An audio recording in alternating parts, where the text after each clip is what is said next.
وأدخلني برحمتك في عبادك الصالحين.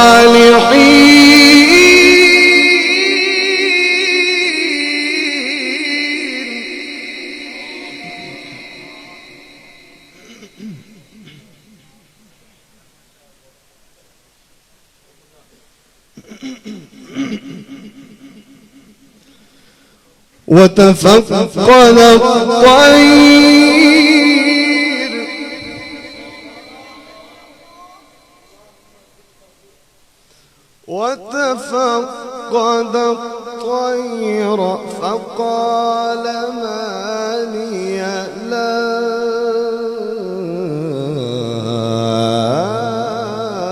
أرى الهدهد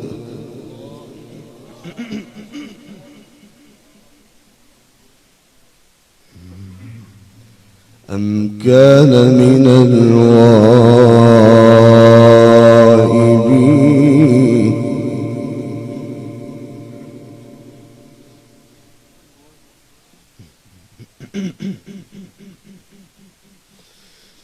وأدخلني برحمتك في عبادك الصالحين.